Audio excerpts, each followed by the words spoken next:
Now we're talking. Look at the size of this guy.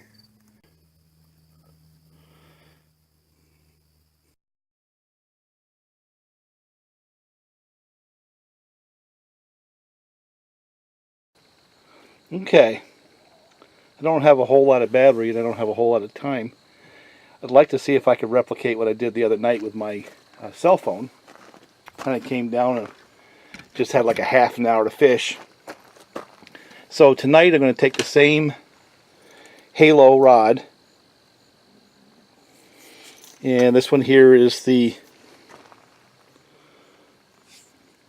let's see if you can get that, the 7-foot medium with the Daiwa Legalis.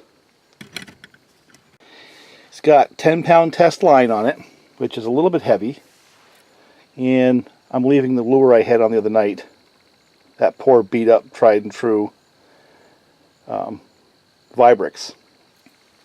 And this one here has seen a fair amount of wear and tear too. I have 6-pound test on it. This is the Lews speed spin. And this is the Halo Starlight. And it's medium as well. As you can tell, it's getting a little bit dirty because it's getting a lot of time. The fish are hopping. It's a little chilly tonight as compared to the other night. I'm not sure I'll catch a darn thing. Of course, I'm going to carry this in case I have to cut a hook off. And carry this with the pocket lint. Go out and see if I can replicate that with a real camera. This outfit doesn't cast quite as well as the 6.5 footer with a 6-pound. Of course, you wouldn't expect it to. Got one. Little one. Boy, he's fast. See him? So that's second cast. Just a little guy. Let him go. Probably should have put this lure on the smaller rod. Cast a little bit farther. I think I got weeds. Oh, look at him. Yep, he got it. Little guy. My hunch is a little fish. Oh, he got off. I think what I need to do is try the Rapala a little bit. Of course, both these lures have got the hooks all bobbed and barbs bent off and stuff like that. You know what I think I need to do? I need to get that Vibrix on this fish, on this rod right here. And this is a scene that could be replicated over and over all summer long. I go out and try a different rod and reel and end up doing exactly this because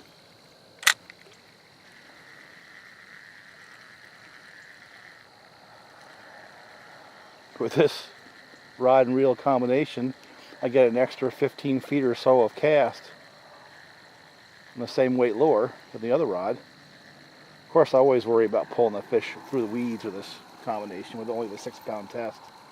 You wonder if sometimes it'll bust a line. But look at that. All the way out there. And I got a fish. Little one, but it's a fish just the same.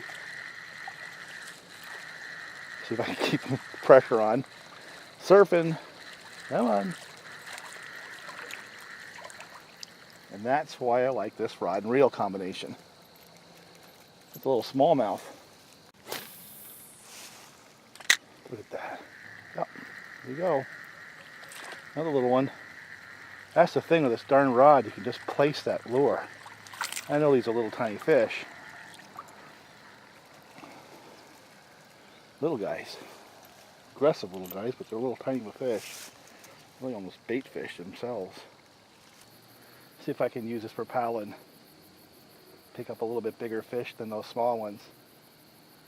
Maybe if the lure is as big as they are, they won't go for it. What do you think? Didn't catch me anything the last couple of nights, this lure. But in the past, it's been pretty productive. But I think what's important is this rod and reel. Because it seems like Of all the rod and reel combinations I got for the summer to test, I end up always with this one. And it's a combination of being lightweight, fast reel, the 6.1 to 1 ratio for reel, and this rod, the 6.5 foot rod, for whatever reason they really nailed it in terms of lightweight, stiff enough to keep the lure in the fish's mouth when I'm hauling it in, because I have all my hooks to barbed and all that stuff. But what a wonderful combination this is. And if you remember, I started, well, you're not going to remember because a lot of you guys are seeing this video as the first one for my channel, but the whole premise of this was the best reel for $50. And I bought a Legalis, a Mitchell 300, this Lews,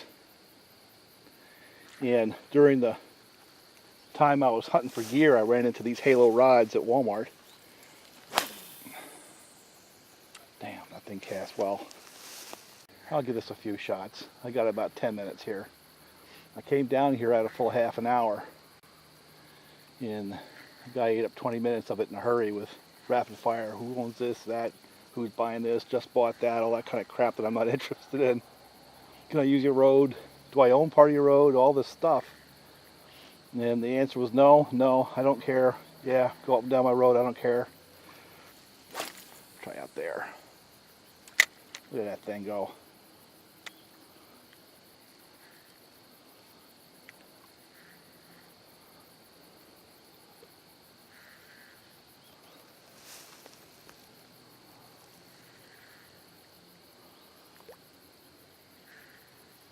I mean, oh, something's nibbling at it.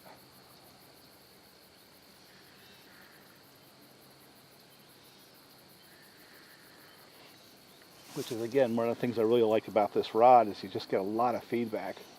You know, I'm not some pro fisher guy, so I'm sure there's all kinds of crazy terminology to explain all this stuff.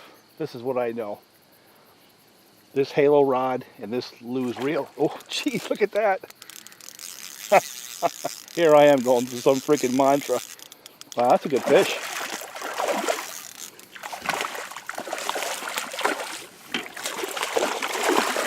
Yep, there he goes. That's a good fish. Oh, come on, you don't break my line. Good size fish. What do you think?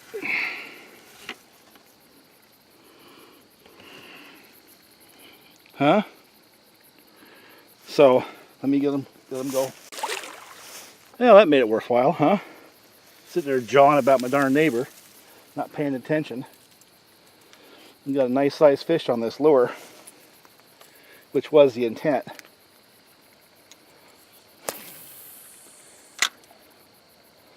See if I can get another one. I think that goes to prove that the size of your fish sometimes is determined by the size of your lure. Go back over that side again, right to the weeds. One of the things I like about this rod is you can just do that. All right, we're going to go back over there because there's a lot of activity over there.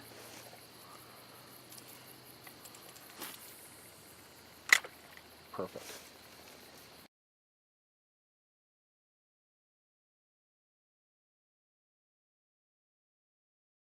It's a little breezy. It's at the end of the summer of 2016. The pond's pretty much weeded in, and I've decided what I do like and don't like from the summer of evaluation of those rods and reels. First, I love this Lews Speed Spin SG300. It's been the favorite reel of mine for the summer of the ones that I had selected, and that included the Daiwa and this Chinese reel I got from eBay and the Mitchell 300.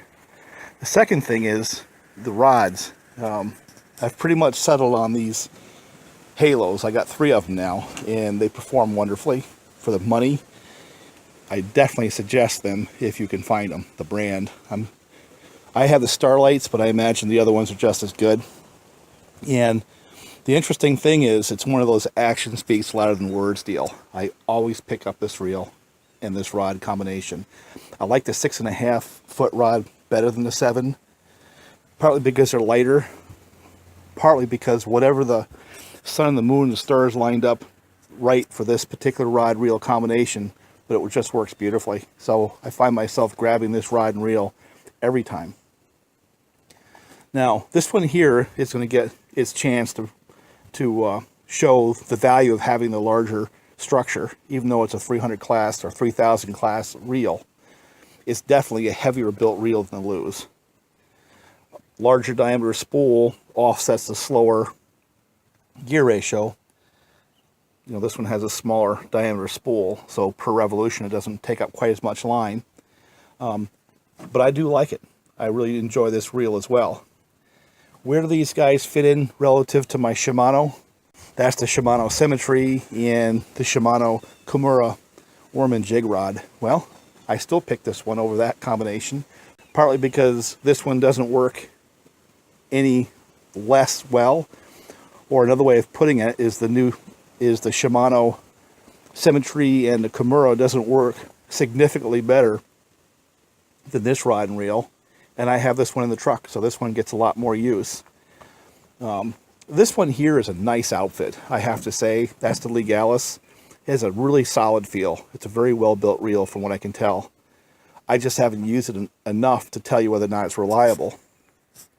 This one's beginning to get enough time on it for me to say, yeah, it's a stable build. It doesn't get rough like the Pens, even though they're built by the same outfit basically. This one here, you know, it works. I don't particularly like it, but it works. This is the Chinese reel. I was hoping to get another Heiyu, and this looked to be a similar construct where it has that metal frame, but it doesn't work as well as that one did. Partly because the bearings are rough. It does have 10 bearings, but for example, this ball bearing in here makes a noise, so it annoys you. It might be worth taking this and putting some decent bearings in it if I can do that, but for now, it's the low reel on the totem pole of those reels that I had selected. Now the Mitchell 300 was a nice rig, and I had it on our Garcia rod. I gave that to a young fellow who's using it. It works fine, but I basically would never pick it up, even though it worked fine. It was kind of boring, you know, for lack of a better way of describing it. This one was a lot easier for me to use. It casted better, was smooth, faster ratio, and the way it worked in conjunction with this rod has given me a lot of fun and a lot of success over the summer. The Daiwa Legalis just felt more substantial. This is going to get brackish in saltwater use, and therefore it was my second pick. Now I would have picked the Mitchell 300 over this any day of the week, but when we started, it was the best reel for $50, and it was between the Lews, the Daiwa, and the Mitchell. And right now I would rate the Lews as number 1 on my list, and that number 2, and then the Mitchell number 3. Even though it's a solid reel, there's nothing wrong with it. It's not that anything failed or it doesn't work well. It's just these work better, that's all. You know, I wonder if they make a more expensive version with more bearings or whatever. Another video for another time.